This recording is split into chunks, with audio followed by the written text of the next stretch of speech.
pessoal? Então, hoje nós vamos dar continuidade aos nossos testes diagnósticos e vamos ver o caso de como funcionam aí para as variáveis contínuas, como que a gente pode fazer um teste diagnóstico, depois os testes, né, sequenciais e paralelos, e por fim a estatística capa, que é de concordância. Bom, então, como nós já falamos na última aula, quando as variáveis de medida elas são contínuas, né? Fica um pouquinho difícil da gente classificar esse teste como positivo ou negativo, né? Antes nós tínhamos isso. Eu tinha o teste lá, eu classificava ele como positivo e negativo. E agora, no caso dessas variáveis contínuas, como que nós podemos fazer isso, né? Então, por exemplo, né, a pressão arterial, a glicemia. Então, não tem como eu classificar ela como positivo ou negativo. Então, assim, nós devemos estabelecer um ponto de corte acima do qual o resultado vai ser considerado positivo e abaixo dele ser considerado negativo. Então, aqui tem uma imagem. Vou colocar meu apontador aqui. Né? Aonde que nós temos a classificação, né? Quanto ao açúcar no sangue, dos diabéticos e não diabéticos. Como que nós fazemos para delimitar essa linha de corte? Então, isso que nós vamos ver um pouquinho, como que nós poderíamos fazer isso, né? Porque dependendo da linha de corte que nós temos, nós vamos ter uma classificação, né?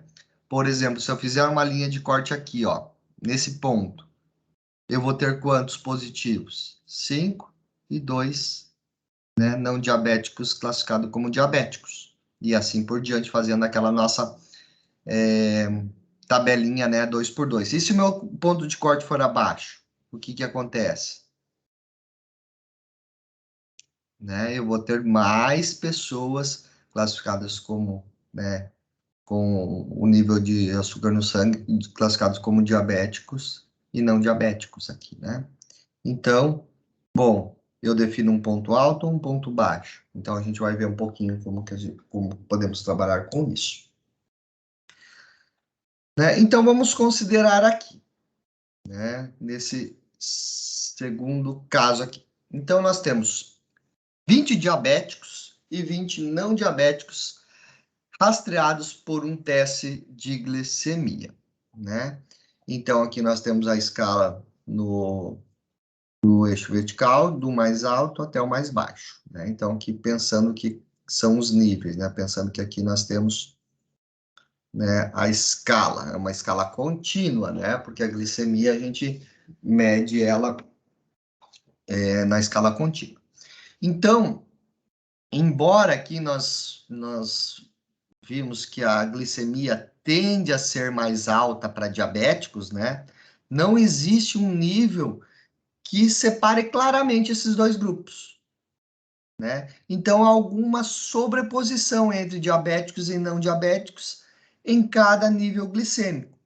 Mesmo assim, então, nós devemos eleger o ponto de corte para que os resultados acima dele sejam considerados positivos e as pessoas chamadas, né, para novos testes, aquelas cujos resultados estejam abaixo, né, de negativos, e desconsideramos para exames subsequentes, né, que nós vamos ver mais adiante, como que a gente faz esses exames subsequentes.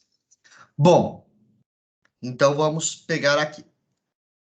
Suponha, então, que nós temos um ponto de corte alto, né, naquela primeira imagem lá que nós tínhamos. Então, eu faço um ponto de corte aqui. Né? Então, com esses resultados, nós montamos uma tabelinha 2 por 2. E daí podemos calcular também a sensibilidade e a especificidade desse teste, igual nós fizemos anteriormente. Bom, então vamos lá. Nós fizemos aqui. Então, quem tiver acima do ponto de corte, eu classifico como positivo, né? O teste é positivo. abaixo dele, o teste é negativo.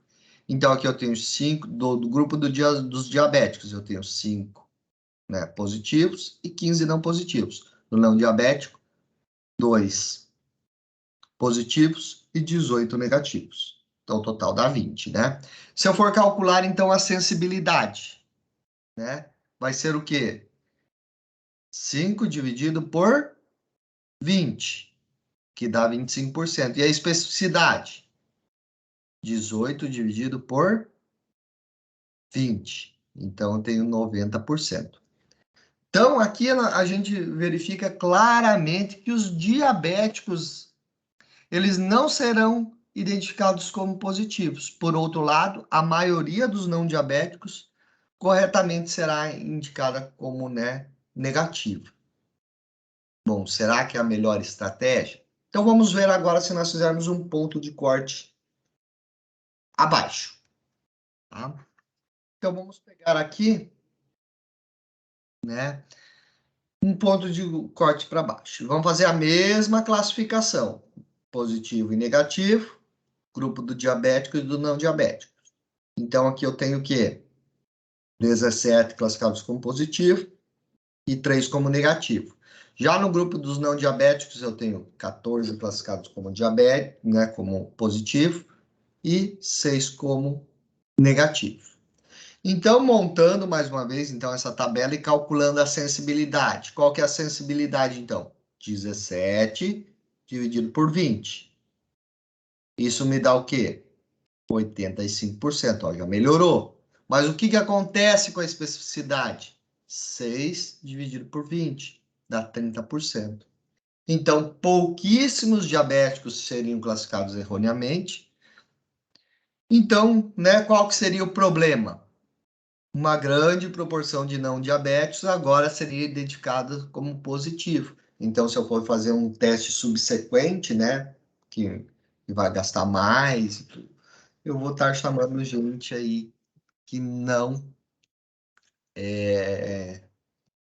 né, o teste para diabetes deu na minha classificação positivo, mas eles não têm diabetes. Então, isso também pode ser causado algum tratamento, né, erroneamente. Bom, então, a dificuldade é que no mundo real, então, não há uma linha aí vertical que vai separar os diabéticos dos não diabéticos. Eles estão, na verdade, assim, ó, tudo misturado. Não tem o grupinho aqui, né, bonitinho, diabéticos, não diabéticos. Tá todo mundo, a população em geral. Bom, e agora como que eu faço isso? Né? Então, aqui ainda, né? A gente coloca ele, os diabéticos, os não diabéticos. Mas no mundo real, eles estão todos assim. A gente não sabe nada, não sabe nem a corzinha deles. Né? Não sabe quem que é diabético, não sabe quem não é diabético. Então, né? Eles aparecem desta forma aqui. Então, eu posso definir uma linha de corte e eu vou classificar quem está positivo e quem que está negativo, né? Então, caso um ponto de corte seja utilizado, todos aqueles resultados abaixo da linha serão informados que não têm a doença e não serão novamente avaliados. Então, eis o problema, né? Se eu tiver esse ponto de corte, o que eu vou ter? Várias pessoas que não são diabéticos e não foram classificados. A mesma coisa acontece aqui no caso, né? Que se eu fizer uma linha de corte baixa, né? Então, o que vai acontecer? Eu vou fazer, né, testes subsequentes ou dar um tratamento para a pessoa sem elas necessitarem, porque aqui, né, a especificidade é muito baixa. Bom, então vamos tentar entender um pouquinho como que nós poderíamos fazer isso, né? Então, vamos pensar aqui, né? Nessa distribuição dos níveis em pacientes hospitalizados diabéticos e não diabéticos. Então, aqui eu tenho o número de pessoas, aqui eu tenho os níveis de glicêmicos sem diabetes, e aqui, né, aqui embaixo eu já tenho a distribuição dos níveis glicêmicos de pessoas com diabetes. Então, aqui sem diabetes grande, pequenininho aqui o sem diabetes. Então, essa figura mostra, né, os dados atuais relacionados à distribuição dos níveis de glicemia para diabéticos e não diabéticos. Então, né, o número de pessoas com diabetes é mostrado em cada nível, né, específico aqui, né, das pessoas sem diabetes. E aqui, né, nós vamos verificar o comportamento desses dados e o comportamento dos dados das pessoas com diabetes, né? Então, aqui eu só tenho pequenininho porque vai me interessar primeiramente isso aqui. Depois a gente vai falar um pouquinho mais dessas pessoas que já têm diabetes. Bom, então aqui nessa mesma imagem, né? Então, nós vimos a distribuição dos dados, colocamos num gráfico, né? E foi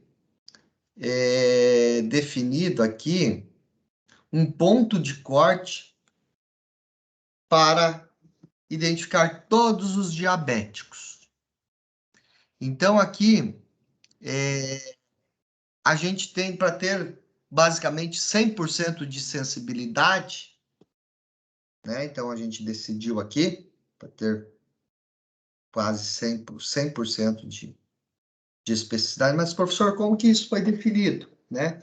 Então, lembrando aqui, ó, eu vou pegar todo mundo, né, que tem diabetes. Ó, eu já sei que esse grupo aqui, ó, de baixo tem diabetes. Então, eu vou definir uma linha de corte que pegue todo mundo. Então, eu vou ter aí 100% de sensibilidade. Mas o que que acontece? A especificidade começa a ser baixa. Nós também classificamos os não diabéticos como positiva, né? Então, a especificidade muito baixa.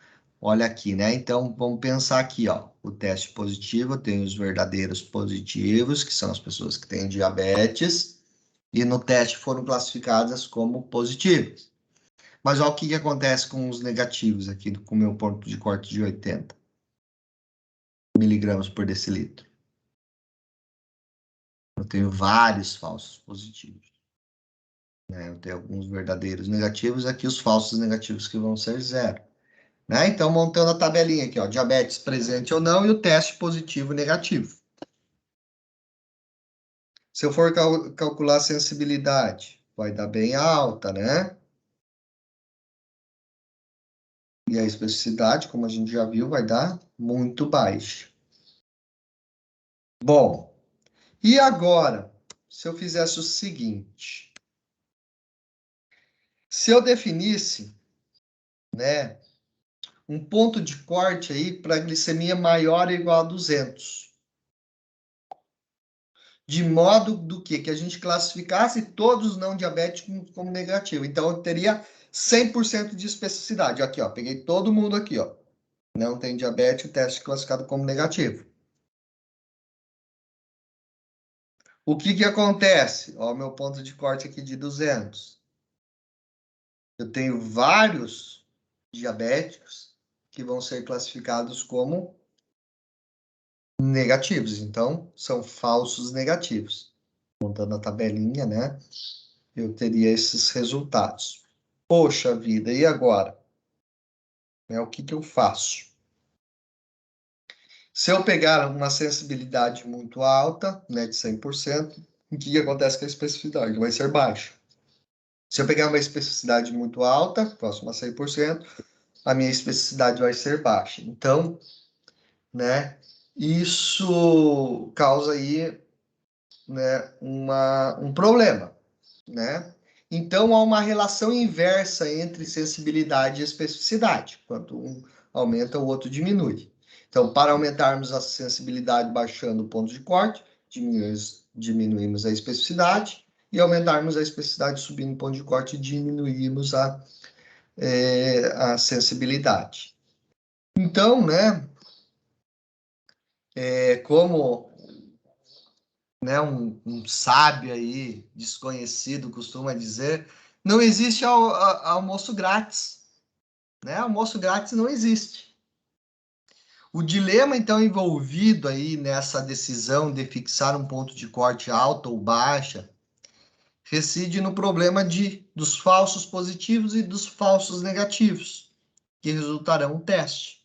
Então, é importante, muito importante isso, a gente lembrar, né, que em um rastreamento, classificamos os grupos unicamente com base nos seus resultados positivos ou negativos. E não temos qualquer informação a respeito do estado verdadeiro da doença, que obviamente o que é a razão desse nosso rastreio. Então, pensando aqui que nós estamos fazendo testes de rastreio. Bom, então a escolha de um ponto de corte alto ou baixo para o rastreio depende da importância que damos ao quê? Aos falsos positivos, que estão associados ao quê? A custos emocionais e financeiros, né? Dos falsos negativos, que estão associados ao não acompanhamento, né? Nesse caso ali, os falsos positivos, né? Então, eu tenho a dificuldade aí, vamos pensar, né, emocional aí de desrotular uma pessoa que o teste foi positivo e que posteriormente constatou que não tem a doença, né? Além do mais, os resultados falsos positivos representam, né, uma importância, né, uma importante sobrecarga no sistema de assistência à saúde, pois um grande número de pessoas precisa retornar para novos testes, quando poucos deles, né, podem realmente ter a doença. Já no caso aqui dos falsos negativos, né, não serão analisados os que não apresentam, né, a doença e não terão acompanhamento. Assim, doenças sérias, né, podem não ser diagnosticadas em estágios iniciais passíveis de tratamento. Então, dessa forma, que a escolha de um ponto de corte está relacionada com a importância relativa dos falsos positivos e dos falsos negativos para essa doença em questão, né? Então, é isso. Então, não existe, existe uma fórmula para a gente definir aí o ponto de corte? Não.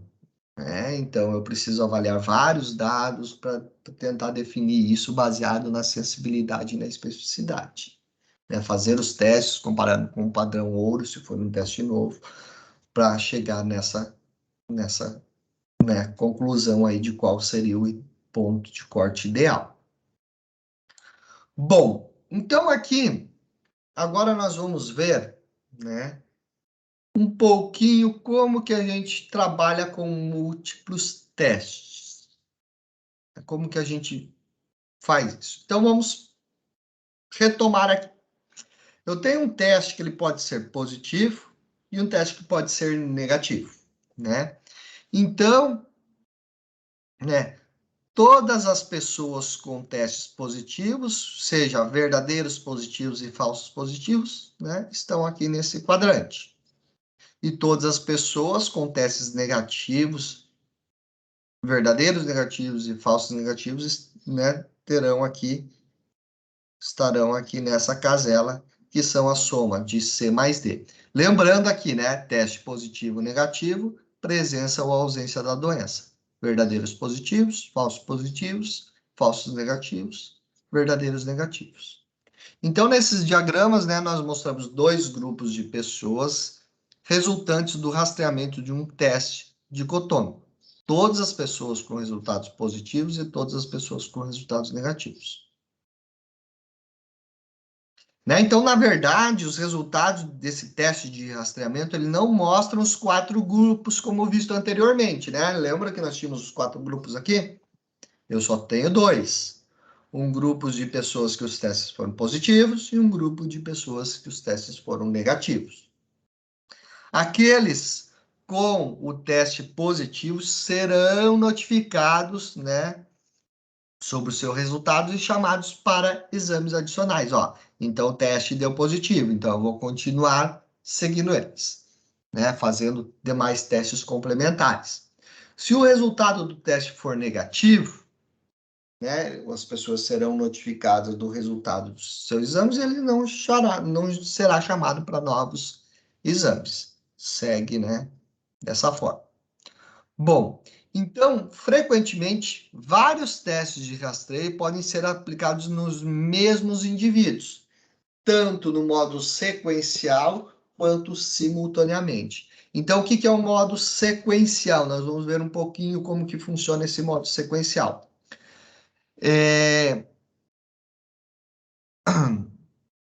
Os testes sequenciais, né, ou muitas vezes chamados aí de rastreio em 2 estágios, né? Um teste mais barato, menos invasivo, menos desconfortável, geralmente ele é realizado primeiro, né? Aqueles cujo rastreio foi positivo serão chamados para testes subsequentes mais caros, invasivos ou desconfortáveis, que tenham maiores sensibilidade e especificidade. Ou seja, para nós confirmarmos com um teste posterior realmente a doença ou, né, refutá-la a doença, né?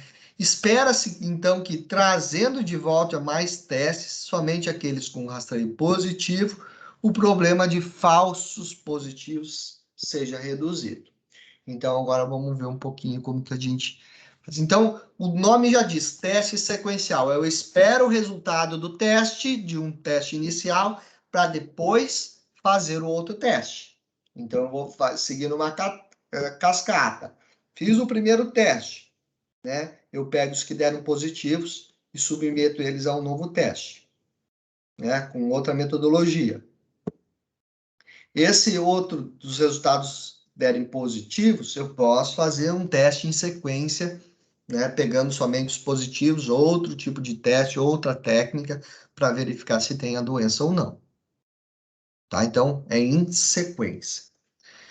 Então, o que vamos considerar esse exemplo, né, é um exemplo hipotético, que é uma população ela é rastreada aí para diabetes. Então, eu tenho um teste cuja sensibilidade dele é de 70%, um teste de glicemia, e a especificidade de 80%.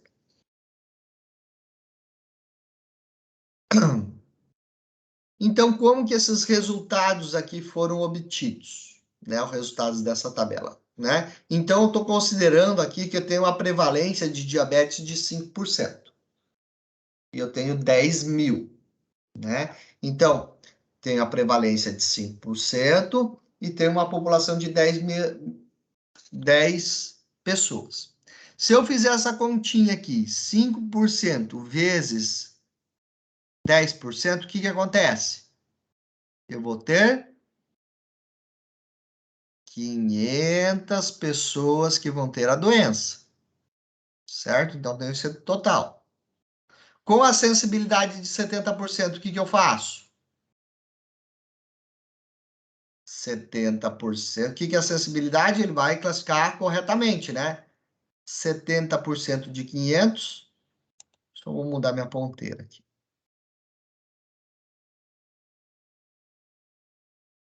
Né? Então, vou lá. 70% de 500. Eu vou achar o 350. Então, aqui eu posso fazer a diferença. 500 menos 350, eu acho 150. Né? Bom, e eu tenho uma especificidade de 80%. Como eu tenho 10 mil pessoas, eu tenho 5% delas que têm a doença, então os 500, quanto que sobra aqui? Os 950. A especificidade é de 80%. 80 vezes 9.500, eu chego no 7.600. Logo, 9.500 menos 7.600, eu encontro os 1.900. E aqui eu só somei, né? Somei esse mais esse, e aqui eu somei esse mais esse. Então, temos a minha tabelinha aqui. Então, a gente pode definir aí, né, como se calcula aí a tabelinha dessa forma, né, tendo essas informações. Então, vamos lá. né? Então, eu vou ter aqui, ó, 2.250 pessoas que vão ter, né, o teste, serão positivos, e eles serão chamados aí para um segundo teste. Então, só lembrando aí que na vida real não temos uma linha vertical separando os diabéticos de não diabéticos. E não sabemos que apenas 350 dos, né, 2.250 tem diabetes. Lembrando, né, eu não tenho essa divisão aqui, né? Eu só tenho o resultado do teste.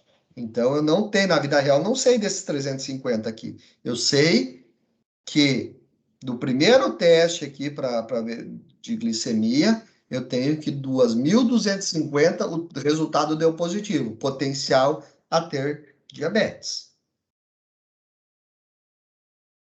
Ok? Então, pensando nisso, eu vou realizar um segundo teste, né, para confirmar. Então, né, eu vou fazer agora um teste, eu fiz um teste de glicemia, agora eu vou fazer um teste de tolerância à glicose. Esse teste ele já tem uma sensibilidade de 90% e uma especificidade de 90%. Então, agora eu vou pegar esses carinhas aqui, ó. Esse aqui vai ser o meu total. Só chamei quem deu o teste positivo lá no teste de glicemia. Certo? Então, vou fazer isso. Então, vamos ver, Então, agora eu tenho o meu total aqui, né? E como que a gente vai achar agora, né, os valores aqui de cada uma das caselinhas aqui da nossa tabela 2x2?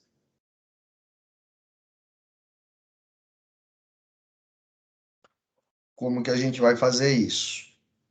Eu vou fazer a mesma coisa que eu fiz aqui, né?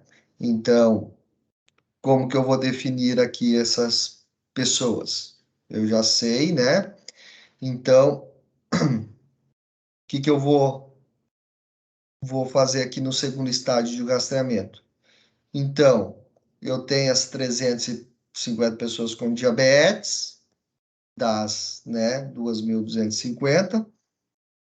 E se esse teste tem sensibilidade de 95%, opa, desculpa, de 90%, 350 vezes 90%, eu vou achar os 315. Aqui eu vou, 35 eu vou achar pela diferença. E a mesma coisa, dos 1.900 vezes 90%, 1.900 vezes 90%, eu vou ter os 1.710. Pela diferença, eu tenho os valores negativos. Ok? Então, montamos aí a nossa tabelinha aí para identificar aí qual que vai ser a sensibilidade e a especificidade final desses dois testes. Então, vamos lá. Agora, nós somos capazes, então, de calcular a sensibilidade e as especificidades líquidas usando ambos os testes em sequência. Então, como que eu vou fazer isso? Né? Como que eu vou calcular? Né? Então, após, né, o término de ambos os testes, eu tenho 315 pessoas, 315 pessoas com o teste positivo, né? Então, avaliados como realmente positivos. Se eu tenho 500 pessoas que têm diabetes, que nós vimos lá no começo, então como que eu vou calcular a sensibilidade líquida? Os 315, ou seja, os positivos, né? Positivos, né? Resultado do teste, segundo teste positivo, e eles têm diabetes, 315 dividido pelo 500. Quem que é esse 500? Era o total de pessoas com diabetes baseado lá na prevalência da doença. Então, tem uma sensibilidade aqui de 63%. Então, a gente pode perceber que há uma perda de sensibilidade quando nós utilizamos testes sequenciais. Por que eu tenho essa perda de sensibilidade? O que aconteceu? Eu tenho aqui. Não tenho. Tenho sim. Ó, qual que era a sensibilidade do primeiro teste? 70 e do segundo, 90. A sensibilidade combinada dos dois, dos testes de sequência, ficou em 63%. Então, eu perco a sensibilidade aí nos testes sequenciais. E como que eu calculo a especificidade líquida? Então, vamos lá. Como que eu vou calcular isso?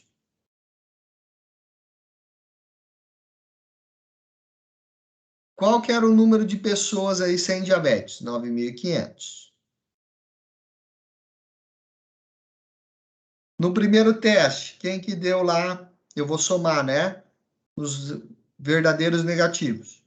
O 7.600 mais o 1.710 do segundo teste. Então, eu vou ter uma especificidade de 98. Então, este mais esse dividido pelo total de pessoas negativas lá no primeiro teste de rastreio.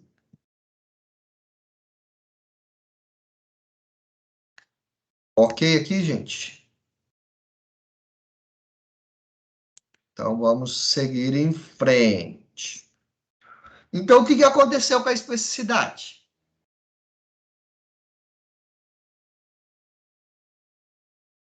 A especificidade, ela aumentou, né?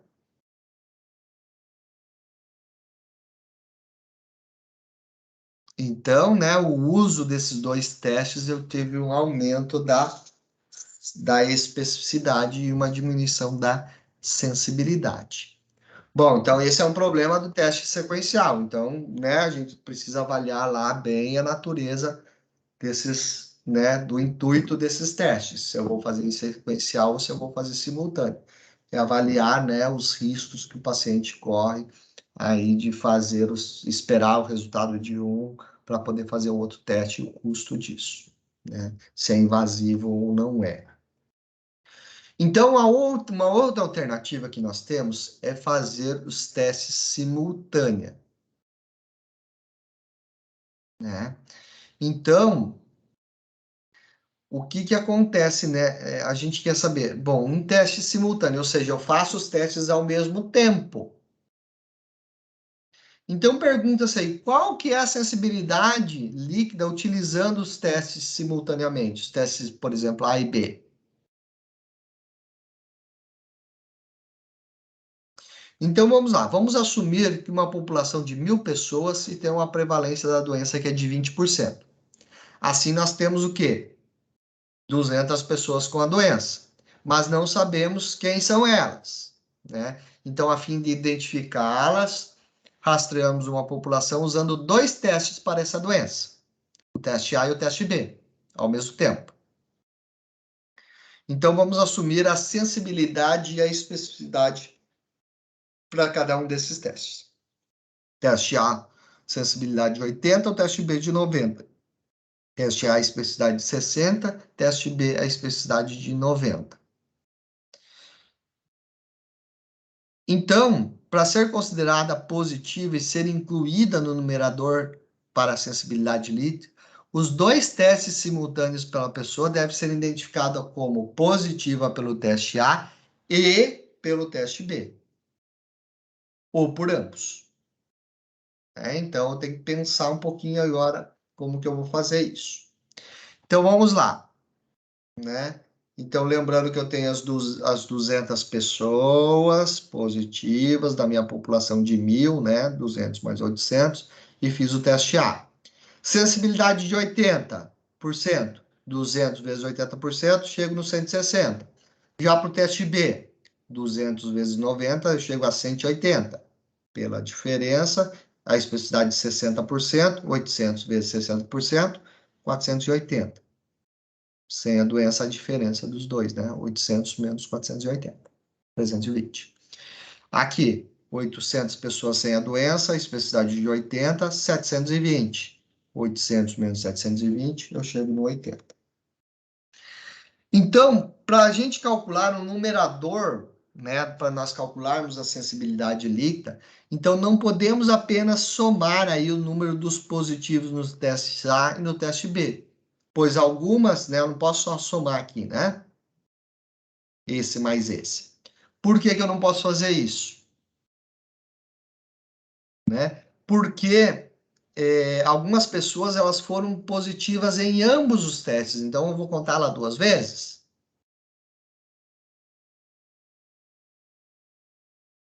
Né? Então, como que nós podemos determinar, né, quantas pessoas têm o resultado positivo em ambos os testes? Para poder calcular a sensibilidade desses 2 testes simultâneos.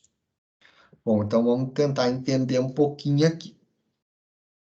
Né? Então, aqui nós temos as 200 pessoas com a doença, né? Então, sempre esse em branco aqui, né? O pretinho aqui, sem pintar, eles serão as 200 pessoas com a doença.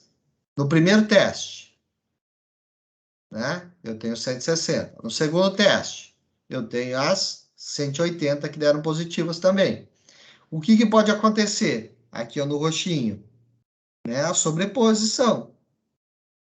Então, eu não posso simplesmente somar esse mais esse, porque eu vou estar contando 2 vezes aqui. Mas como que a gente faz isso?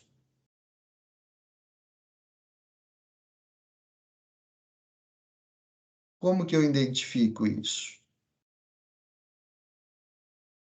Né? Então, vamos lá. Então, eu tenho 160 pessoas positivas, identificadas no teste A. Então, eu tenho, né? E aqui eu tenho as 100. Bom, beleza. Não, vamos lá. Eu tenho as 160 classificadas como positivas aqui.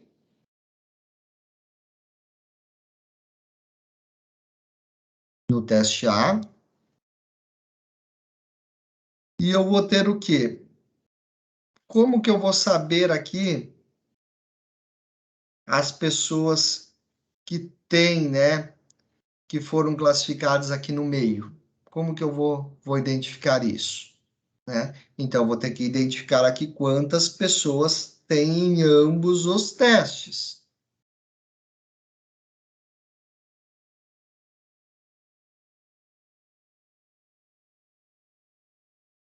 Então, vamos lá. O teste A identificou 160 positivos. E eu tenho 144 pessoas que foram identificadas em ambos os testes como positivos. Então, se eu pegar os 160, né, do positivo, menos os 144 que eram ambos, eu sobro 16 somente do A. E a mesma conta eu faço, dos 180 para o teste B. Se eu tenho 144 que classificou em ambos, eu tenho 36. Né, pessoas somente com o resultado positivo.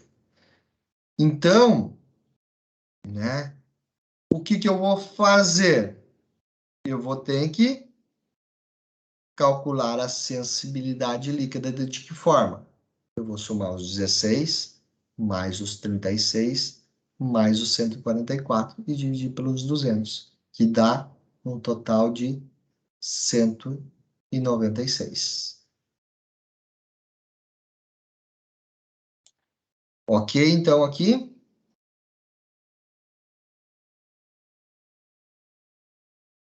Mas, professor, eu ainda não entendi esse 144 aqui, né? Como que o professor chegou? Então, vamos fazer uma continha, deixa eu pegar a calculadora aqui. Então, não vai aparecer para vocês, mas vamos lá. Eu tenho 160, né, vezes 0,9, 144. Então, o que aconteceu? Ó, o meu primeiro teste, ele tem, ó, no teste A, ele tem 160 pessoas. Qual que é a sensibilidade do teste B?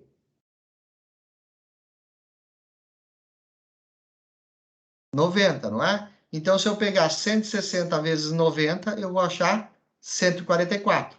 Então, eu pego o resultado aqui, ó, dos positivos no teste A e aplico a sensibilidade do outro teste. Eu acho 144. Então, qual que é a continha? 160 vezes 90%. 144. Ah, beleza. Então, eu vou fazer o contrário. Agora, eu vou pegar o 180. Não está mostrando minha ponta aí.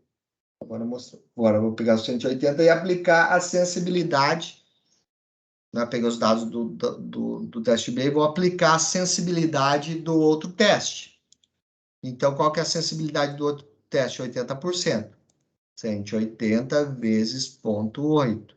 Eu vou achar o quê? O 144. Então, para eu determinar, deixa eu vou escrever aqui, acho que vai ficar melhor. Só retomando aqui, então.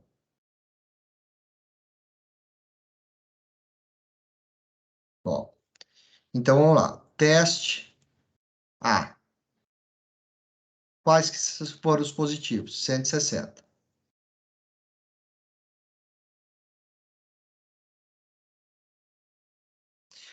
Então, eu vou aplicar a sensibilidade do teste P, que era de 90%. Então, 160 vezes 0,9, eu vou chegar no 144. Ó, só para a gente entender de onde que saiu que ambos os testes. Bom, professor, tá, beleza. E se eu fizer com o teste B? Então, vamos lá. O teste B. Teste B. Quantas pessoas foram identificadas? 180, né? Como positivos. Igual a 180. Qual que é a sensibilidade do teste A? Eu vou fazer vezes a sensibilidade do teste A. Então, vamos lá. 180 vezes. A sensibilidade é de 80%. Qual que é o resultado?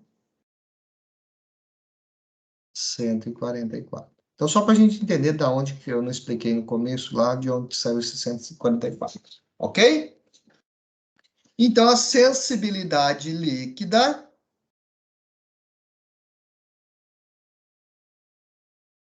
vai ser o quê?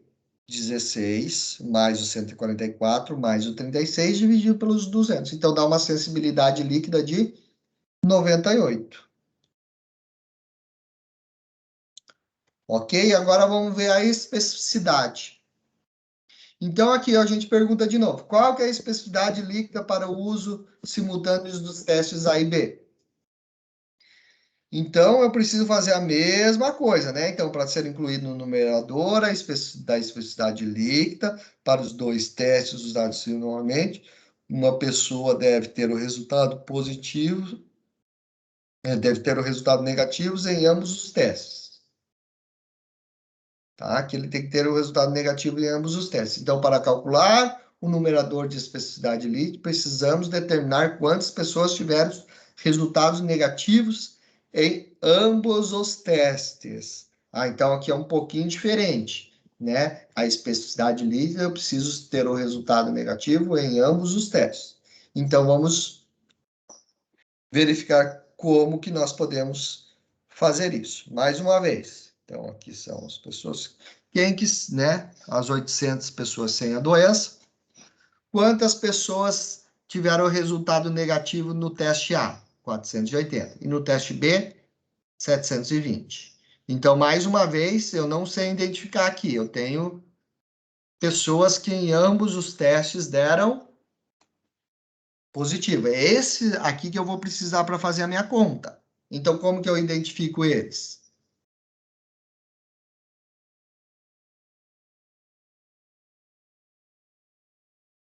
Como que eu vou fazer? A mesma coisa que eu fiz anteriormente. Tá? Vamos lá, vamos fazer uma continha de novo aqui. Eu não tenho espaço, só vou pegar na calculadora. Só vou voltar aqui para a gente pegar a especificidade e a sensibilidade de cada um. Especificidade do teste A, 60. Especificidade do teste B, 90. Tá? 60 e 90. Então, vou pegar minha calculadora aqui, ela não vai aparecer para vocês. Mas eu vou falando aqui como faz a continha. Só está carregando aqui. Vamos lá. Vou pegar aqui, ó, do teste A primeiro. 480. Vezes, qual que é a especificidade do teste B? 90.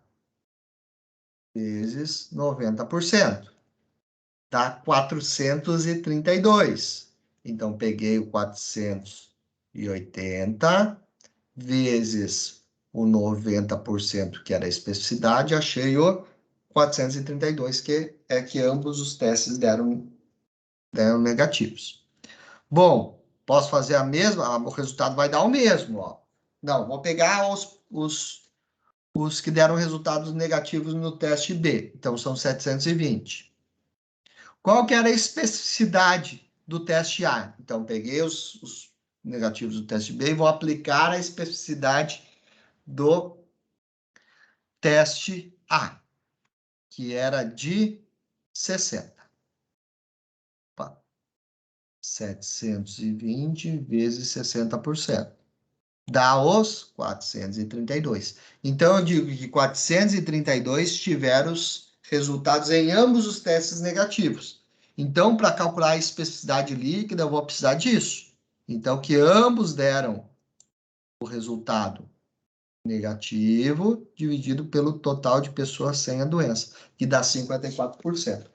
Então, quando dois testes simultâneos são usados, eu tenho um ganho líquido da sensibilidade, que era de 80 para o teste A e 90 para o teste B, e 98 para ambos. Contudo, há uma perda líquida na especificidade, né, que vai ser de 54%. Né? Então, antes eu tinha a especificidade de 60 e de 90, e ela caiu para 54.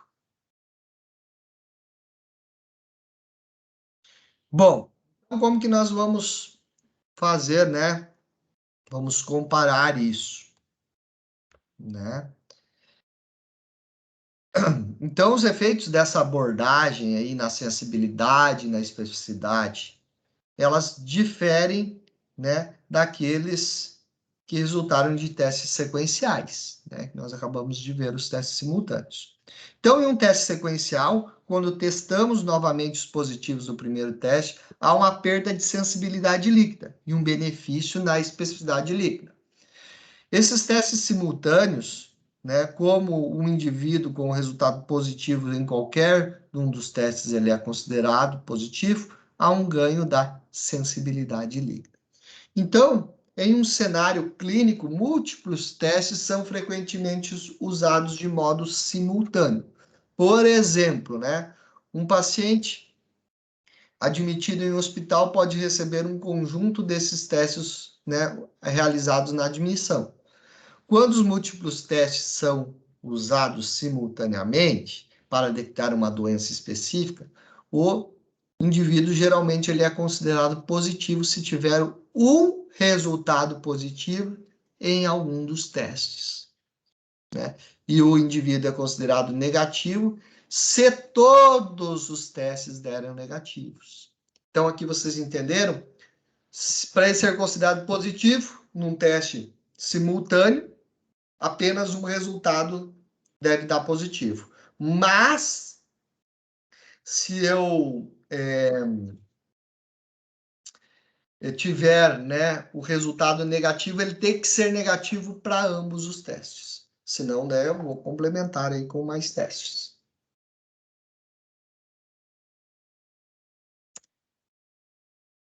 Em um teste sequencial, quando testamos, né, novamente os positivos do primeiro teste, há uma perda de sensibilidade e um benefício na especificidade.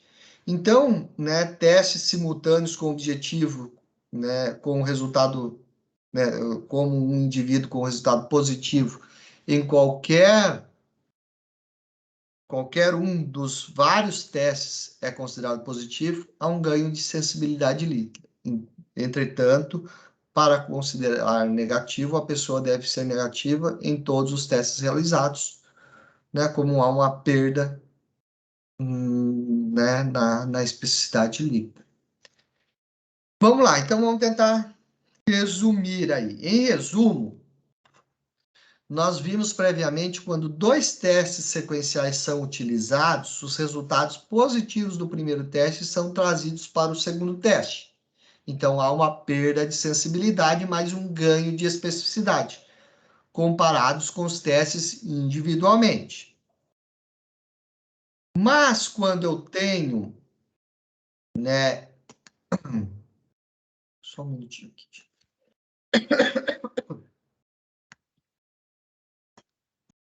Mas quando eu tenho 2 testes simultâneos são usados, né? Há um ganho de sensibilidade comparando a cada teste individual.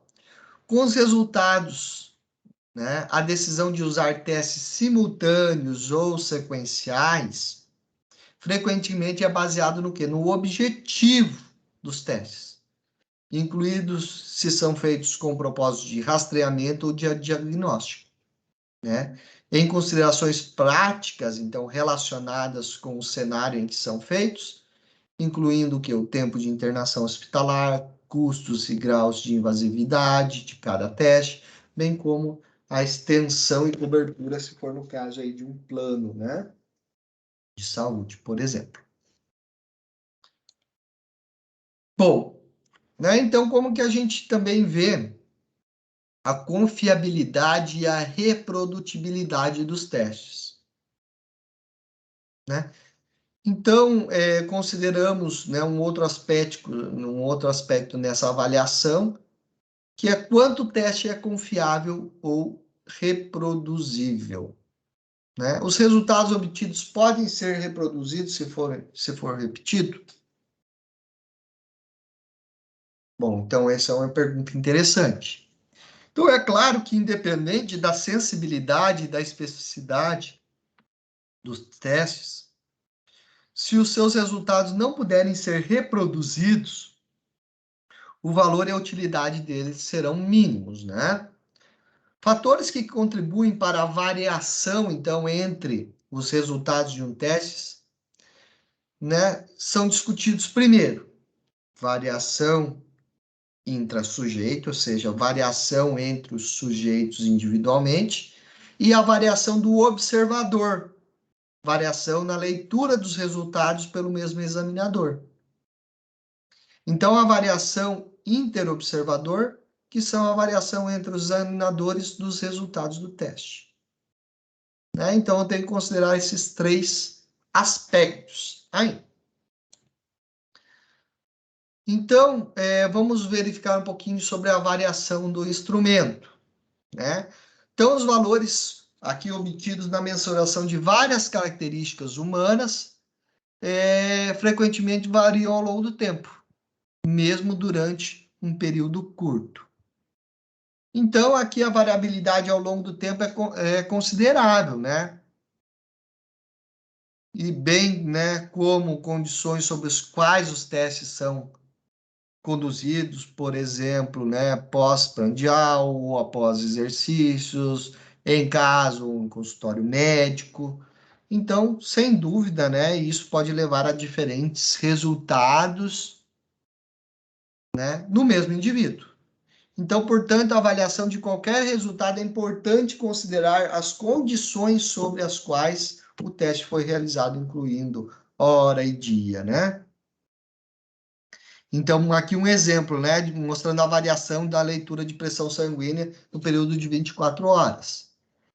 Basal, né, mulheres de 27 anos, né, 110 por 70. Nas horas iniciais, 86 por 40. Horas finais, 126 por 79. E casual, né, 108 por 64. Então, mulheres de 62 anos, homens de 33 anos. A gente verifica que, né, vai variando aí dentro do sujeito, né, as leituras dependendo do tempo. Então, período, né, o tempo aí é considerado um fator importante. Também podemos falar, né, a variação intra-observador, né? Então, algumas vezes, as variações acontecem entre duas ou mais avaliações do mesmo resultado realizados pelo mesmo observador. Testes e exames diferem em graus de subjetividade para conclusões do observador. Então, é quando, né, maior essa subjetividade, maior a possibilidade de variação intra-observador, né? Por exemplo, um exemplo disso é o radiologista, né? Um radiologista avalia o mesmo grupo de radiografias em dois momentos diferentes e pode interpretar uma ou mais de forma diferente numa segunda vez, né? Então, aí temos uma variação intra-observador. E também vamos verificar aqui, né, a variação interobservador. Outra importante consideração é a variação entre os observadores, né? Dois examinadores com frequência não produzem o mesmo resultado. Então, a extensão da concordância entre observadores é um tema importante, né? Caso consideramos exercício físico, testes laboratoriais ou, né, outros meios de avaliar alguma característica de interesse.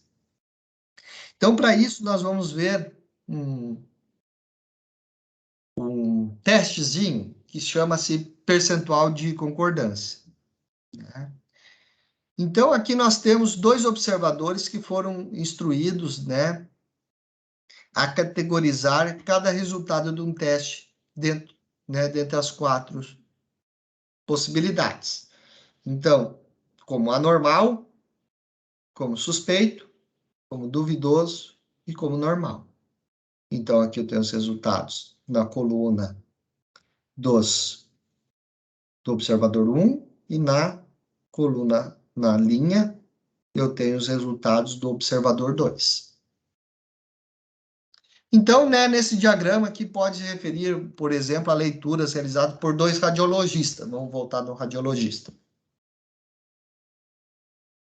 né? Então, vamos lá. Então, vamos entender um pouquinho.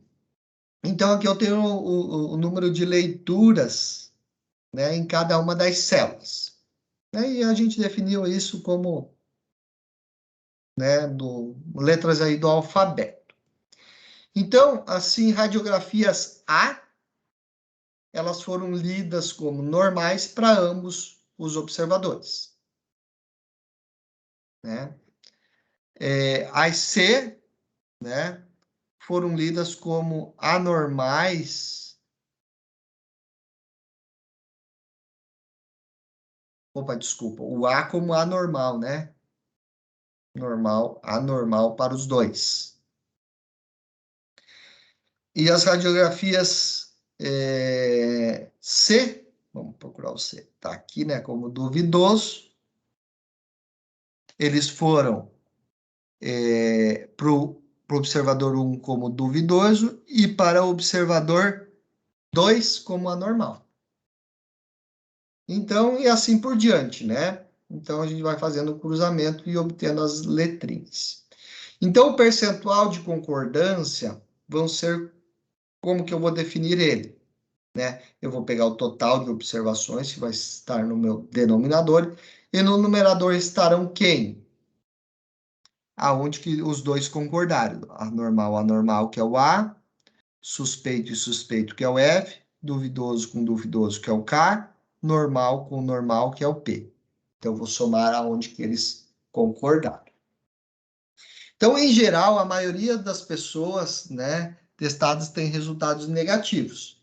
Então, provavelmente haverá uma concordância considerada entre os dois observadores acerca desses negativos, ou, né, suspeitos normais, que estão aí na célula D, né, do nosso diagrama. Então, portanto, quando o percentual de concordância é calculado para todos os sujeitos estudados, este valor não pode ser alto somente pelo número de achados claramente negativos, que estão lá na célula D, em que os observadores concordaram. Assim, o alto valor, né, pode ocultar discordâncias significativas entre os observadores na identificação dos sujeitos que são considerados positivos, pelo menos um deles. Então, vamos pegar aqui, vamos ver mais um pouquinho. Então, aqui, eu tenho o observador 1 e 2 e vou verificar a concordância entre eles, se eu tiver, né, uma tabelinha 2 por 2. Né? Então, aqui, né, o A, o B, o C, o D, né, aqui com todo mundo. Aqui, ó, vou dar importância para o D, né? Então, o que que eu vou ter que, né?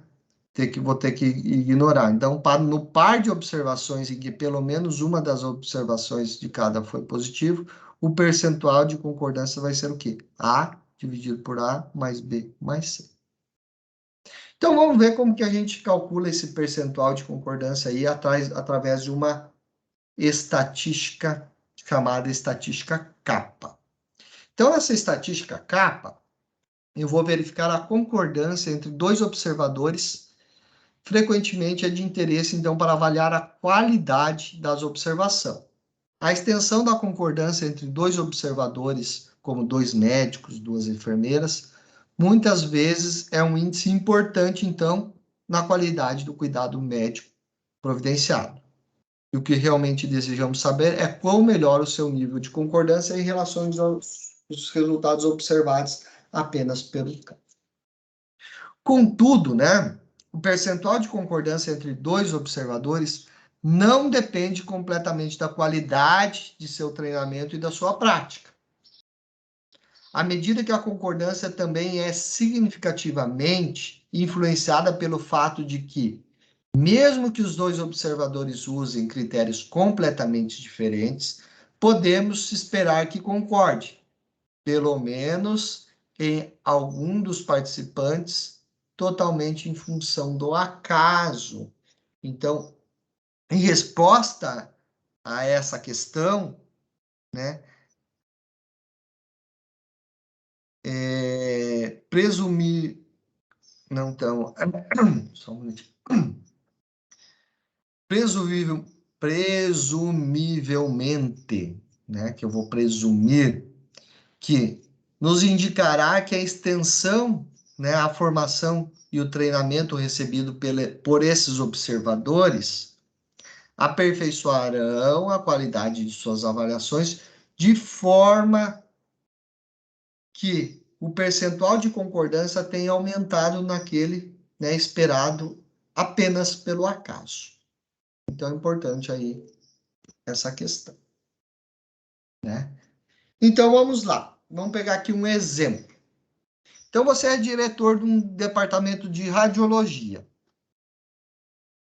que está com falta de profissionais em um dia. E um grande número de radiografias de tórax necessita de avaliação. Para resolver seu problema, você sairá na rua e convida alguns vizinhos que não possuem nenhum conhecimento em medicina, em biologia, né? Que para interpretar as radiografias não lidas como positivas ou negativas.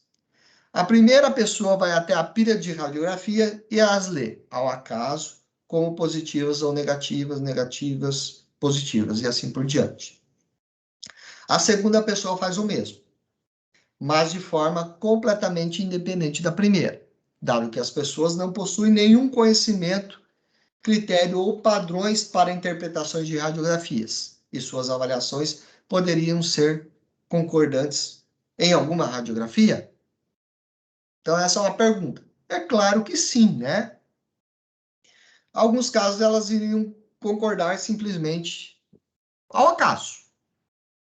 Então, se nós quisermos saber quão bem os dois observadores interpretaram os resultados, poderíamos perguntar, então, qual a extensão de concordância de leitura, além da que esperaríamos ao acaso apenas? Né? Em outras palavras, nós queríamos ver o quê? Qual que é a extensão da concordância entre os dois observadores, excedente ao nível de concordância, resultados apenas pelo acaso. Então, nós vamos calcular aí a estatística capa, né, que foi proposta lá em 1960. Então, vamos ver como isso se comporta. Então, aqui nós vamos considerar os dados relatados sobre a classificação histológica do câncer de pulmão e focada na reprodutibilidade e na subclassificação de carcinoma não pequenas em células por patologistas. Então, vamos pensar aqui. Nós temos o patologista A e temos o patologista B. Então, ele vai classificar como grau 1 e grau 3. Grau 1 e grau 3. E aqui nós temos os percentuais de concordância. Ok? Então, ó, eu vou verificar onde que ambos concordaram, né? Que são aqui o 41 e o 27, do total de 75. Então, o percentual de concordância observada vai ser o quê? 41 mais 27 dividido pelo total. Eu vou ter 90,7%.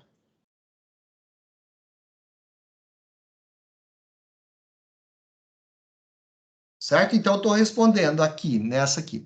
Né? Primeira pergunta, qual que é a concordância observada entre os dois patologistas?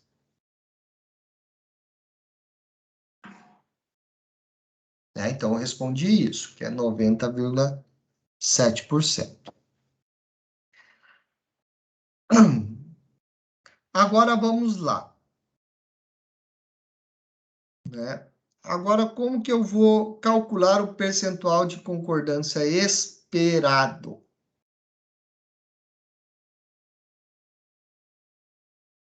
Como que eu obtenho esses valores aqui?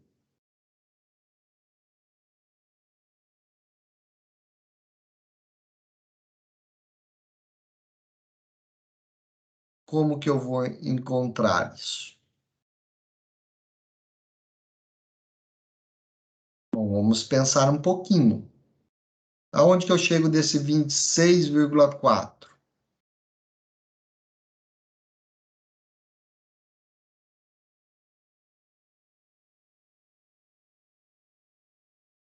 Né? E nesse 12,4? Para eu ter a concordância esperada.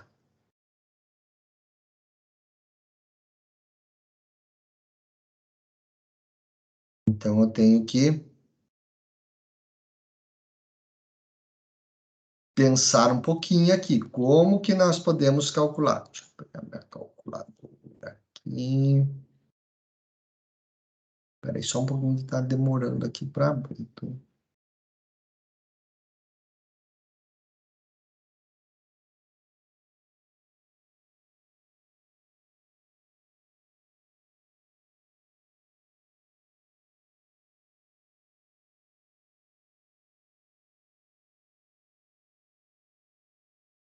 Só um minutinho, tá abrindo. Vou narrar ela.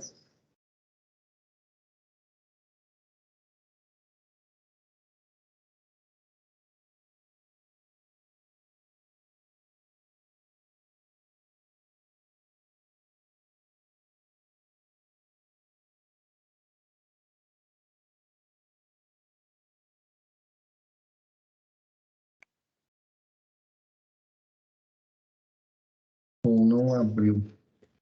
Depois eu vou mostrar para vocês, então, só para não atrasar aqui muito a gravação. Daí depois eu mostro aqui como que a gente chegou nessa continha. Eu faço um paralelo, só para a gente finalizar aqui, que está travando. Então, como que eu vou calcular, né, o percentual de concordância? Como a gente já falou aqui, né? 41 mais 27 dividido por 35. Eu vou responder, né? Qual a concordância observada entre os dois patologistas? Então, 90,75. Então, eu vou calcular o percentual de concordância. Bom, e como que eu vou calcular essa estatística, né, capa? Aqui eu só calculei o percentual de concordância. E como que eu obtenho a estatística capa? Então, eu vou ter que calcular aquele valor esperado, né? Então, considerando aqui né, essa situação, se os dois patologistas tivessem usado os critérios completamente diferentes, quanto de concordância seria esperado exclusivamente ao acaso? Então, é isso que nós queremos verificar. Bom, eu tenho primeiro o percentual de concordância entre os dois, que é de 90,7, mas e o quanto disso do acaso está envolvido, né? Então, vamos lá. O patologista A, ele leu 60%, vou pegar aqui. O patologista A, ele leu 60% dos resultados como, como grau 2, né? Certo? Que daria os 45 amostras aqui. Então, patologista A leu 45. Vamos lá. E como sendo grau 2, né? Então, como sendo grau 2, os 45, e 40% das amostras, que dá, né, os 30, como grau 3. Então, caso suas leituras tivessem critérios independentes usados pelo patologista B, por exemplo, se o patologista A lesse 60% de qualquer amostra com grau 2, né, esperaríamos que o patologista A lesse como grau 2 tanto os 60% das amostras que o patologista B denominou como grau 2, quanto 60% das lâminas que o patologista denominou como grau 3. Então, agora nós vamos calcular aqui o esperado, lá, que minha calculadora não abriu antes. Então, a gente vai focar aqui. Então, vamos lá. Eu vou esperar que 60%, ou seja, 26,4 das 44 amostras, fossem chamadas de grau 2, pelo patologista B, né? Que seriam chamados pelo patologista B e grau 2 pelo patologista A. Então, eu teria o 18,6 aqui.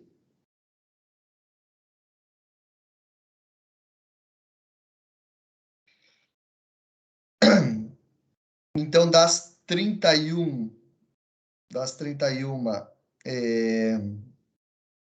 chamadas de grau 3 pelo patologista B, seriam também chamadas de grau 2 pelo patologista A.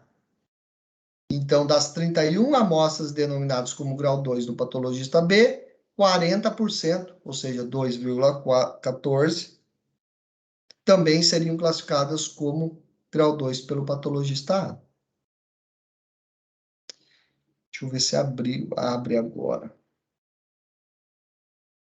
Seria interessante a gente mostrar isso. Mas não abre. Tá.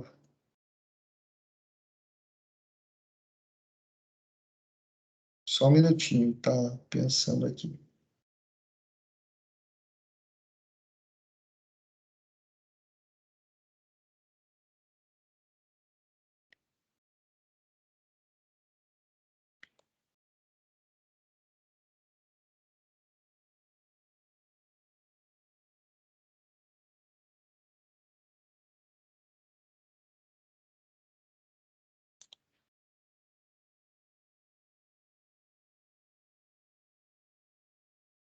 Não vai, mas vamos lá.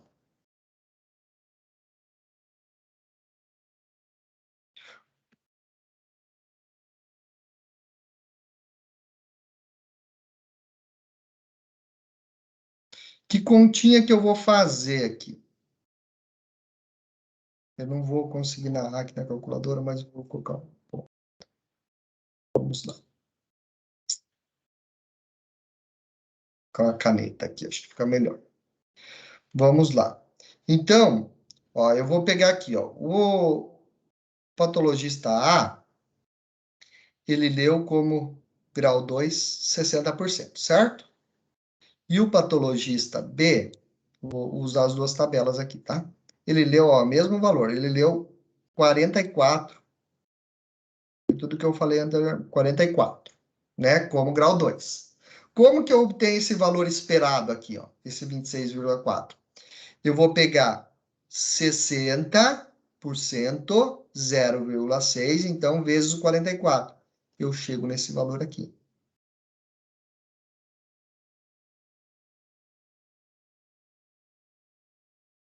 Ok?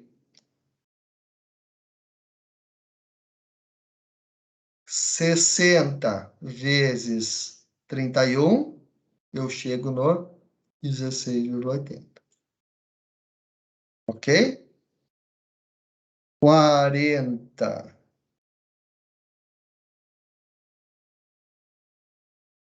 Opa, abriu aqui.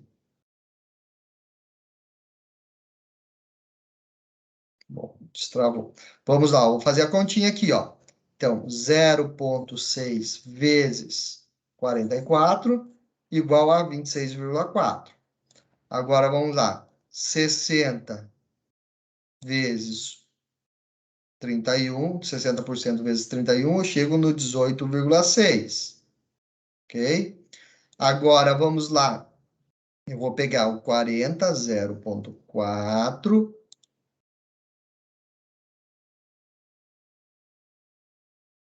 vezes o 31, né? Vezes aqui o 31, eu vou chegar no 12,4. E depois eu vou pegar o 40% vezes o 44, eu vou chegar no 17,6. Tá? Então, sempre eu vou fazer esse vezes esse, eu vou obter esse. Deixa eu mudar a ponteira aqui de novo. Acho que fica melhor. Esse vezes esse, eu obtenho esse valor aqui. E 60% vezes o 31, eu chego no 18,6. 40 vezes o 44, 17,6. 0,40 vezes o 31, 12,4. Por que que isso é importante? Para a gente calcular a estatística capa. Como que eu vou calcular isso? Eu vou ter o percentual de concordância observada menos o percentual de concordância esperada ao acaso, dividido por 100 menos o percentual de concordância esperada apenas ao acaso. Então, vamos lá. Qual que é a concordância observada? Ó, a concordância observada, 90,7. Menos, o que que é esse 51,7? É o que, ó? Aqui é a esperada, né? O percentual de concordância esperada.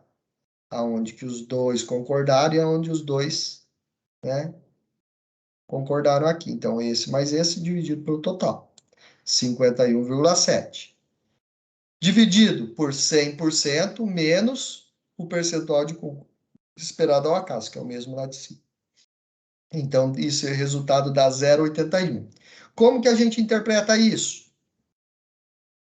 Né? Então, né, Lenz e Koch sugeriram, né, que para um kappa maior que 0,75 apresenta uma excelente concordância além do acaso. Abaixo de 0,40, uma concordância pobre, e entre 40 e 75, uma concordância intermediária, e uma concordância boa. Então, para a gente finalizar, nós discutimos, então, a validade dos testes diagnósticos de rastreamento, medidas por sensibilidade, especificidade, seus valores preditivos, confiabilidade, reprodutibilidade. Então, certamente, independente de quão sensível e específico for o teste, né, os seus resultados não podem ser, se os seus resultados não podem ser reproduzidos, é de pouca utilidade. Então, devemos o quê? Portanto, ter em mente que todas as características ao avaliarmos tais testes, juntamente com os propósitos para os quais serão utilizados, sempre devem ser considerados. Então é isso, pessoal. Muito obrigado e tenham um bom dia.